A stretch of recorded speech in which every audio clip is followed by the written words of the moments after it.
Hey guys, Frosty Knives here, and we are back with episode 3 of Frosty's EU reviews, and that brings us to Joe Schreiber's dark and brutal and gritty and violent prison thriller, Maul Lockdown. And that's two words that I never thought I'd use in conjunction with a Star Wars novel, prison thriller.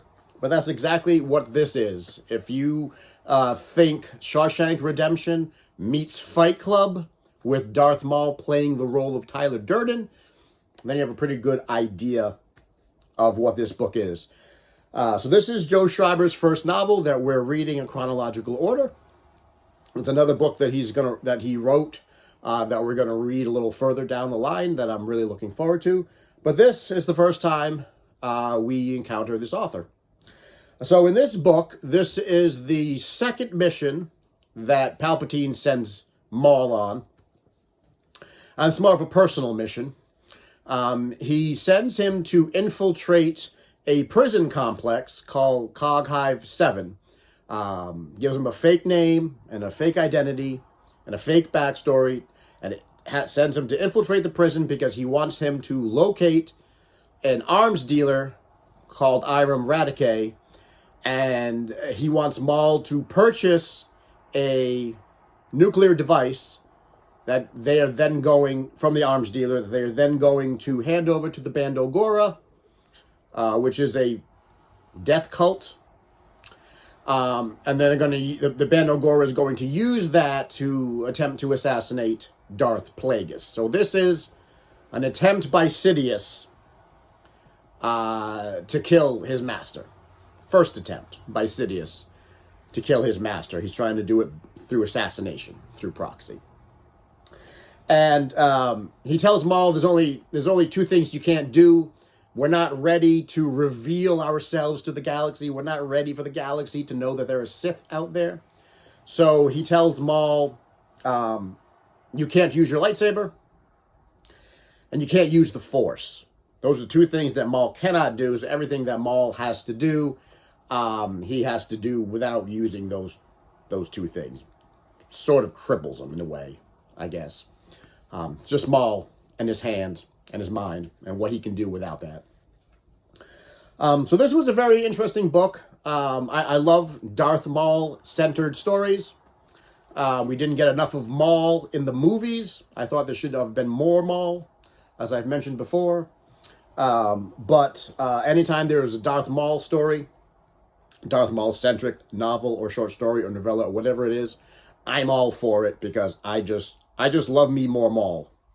I'm going to say that a couple times fast. The majority of the book is Maul looking for the arms dealer, so we get to see the inner workings of the prison. We get to see some characters in the prison. We get to see some of the gangs and some of the rivalries that are in the prison. In addition to this being like a maximum detention facility for really hardened criminals, they also do illegal pit fights where they'll pair off two inmates and then they will bet. They will place bets on who will win. So they're doing illegal pit fighting as well in the prison, and they're broadcasting out, and they're making money off of the inmates. So in addition to Maul looking for the arms dealer, he participates in about 4 pit fights on his own. Of course, obviously he wins because he has to make it to the Phantom Menace. So as a matter of fact, and they're pretty good. They're pretty good pit fights for what they are. The book actually starts with one of them. Chapter 1, a cold open. Chapter 1 has Maul in a pit fight with an inmate from a species, and I'm not going to tell you the surprise, but he's in a fight with an inmate from a species that we are not going to get to for like another 100 books. So I thought it was interesting that Joe Schreiber took a novel that is at the beginning of our journey, that starts way before the Phantom Menace, And he connects it all the way to about 3/4 of the way down the road to a species that we're going to encounter many decades later in our journey. So if you know, you know.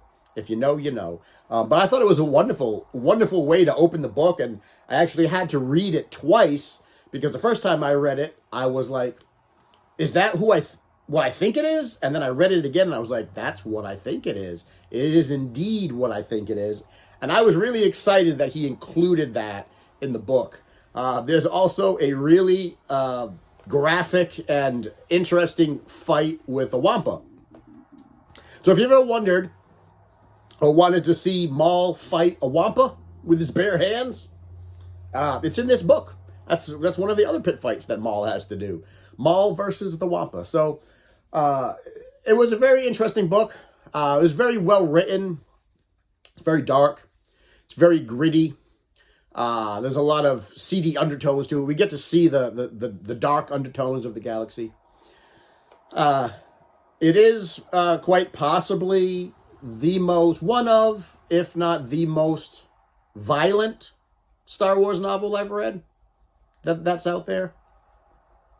And that's not to say that that's a bad thing. That's not a criticism of the book.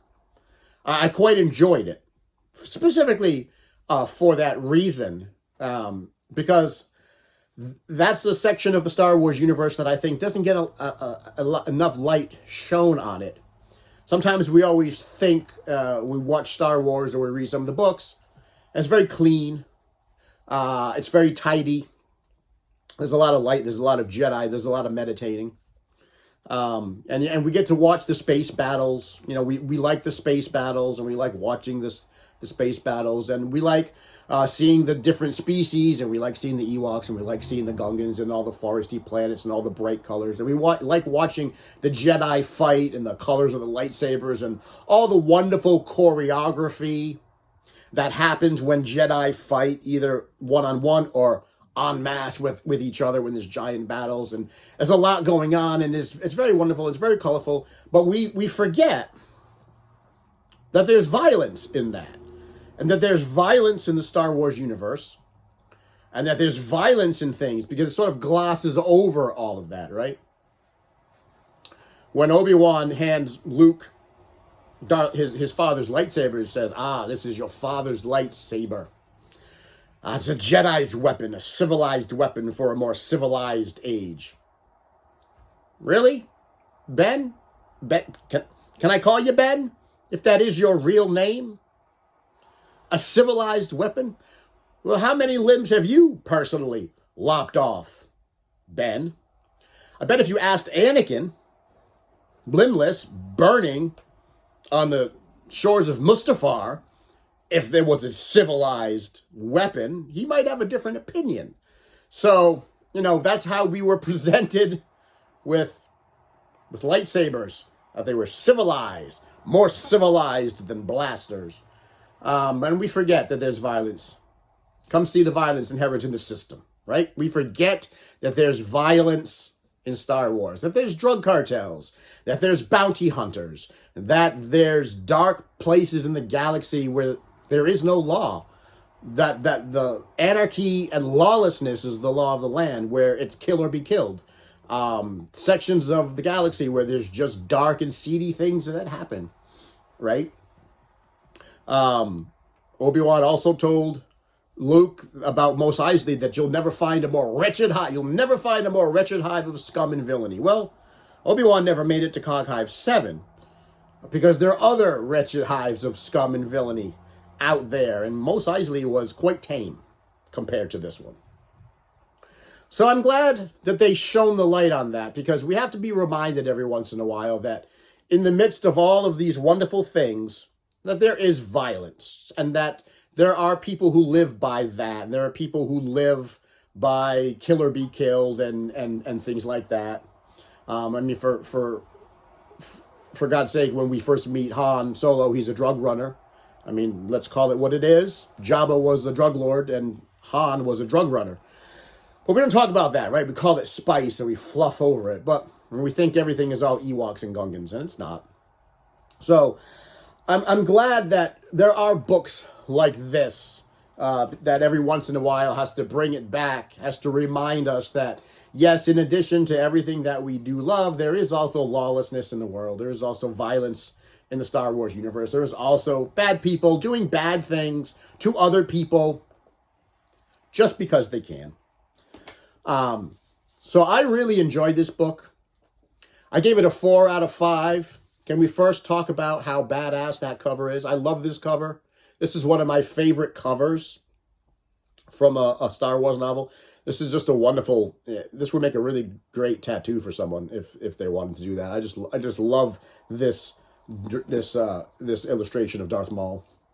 I enjoyed the book. I gave it a 4 out of 5. I didn't think it was as good as Plagueis. I think Plagueis was better. This is only the second novel we've read so far. I still think Plagueis was a better novel, but I still enjoy this. Again, Darth Maul centric. I'll take anything Darth Maul. I like reading about Darth Maul and his backstory and all the different things that he's tasked to do, because I just wish there was more Maul in the movies. So I really enjoyed it, and I think it'd be well worth your time to give it a read. And I'm excited to read the next book that Joe Schreiber put in the universe, which will be Death Troopers. And I'm also thinking maybe I should read some of his other works, his own works of fiction, to see what they're like, because I thought he was a pretty good author, and I thought this was a pretty good book. So guys, that is my review of Maul Lockdown. The next stop on our journey is going to be Cloak of Deception by James Luceno, another James Luceno book. And it's interesting because as I look at all of the books that we're going to be reading before Phantom Menace, Luceno has written the majority of them. 3 out of the 5 that we will or have read or reviewed is a James Luceno book. So he's written the majority of the books and the story of the events that took place before Phantom Menace. So guys, thank you for watching episode 3 of our journey through the EU universe. And as always, give it a like and a subscribe. Share it around. Tell your friends. Tell your enemies. Tell those people who like Darth Maul. And tell those people who don't like Darth Maul. And as always, I will see you in the next video. And may the reeds be with you.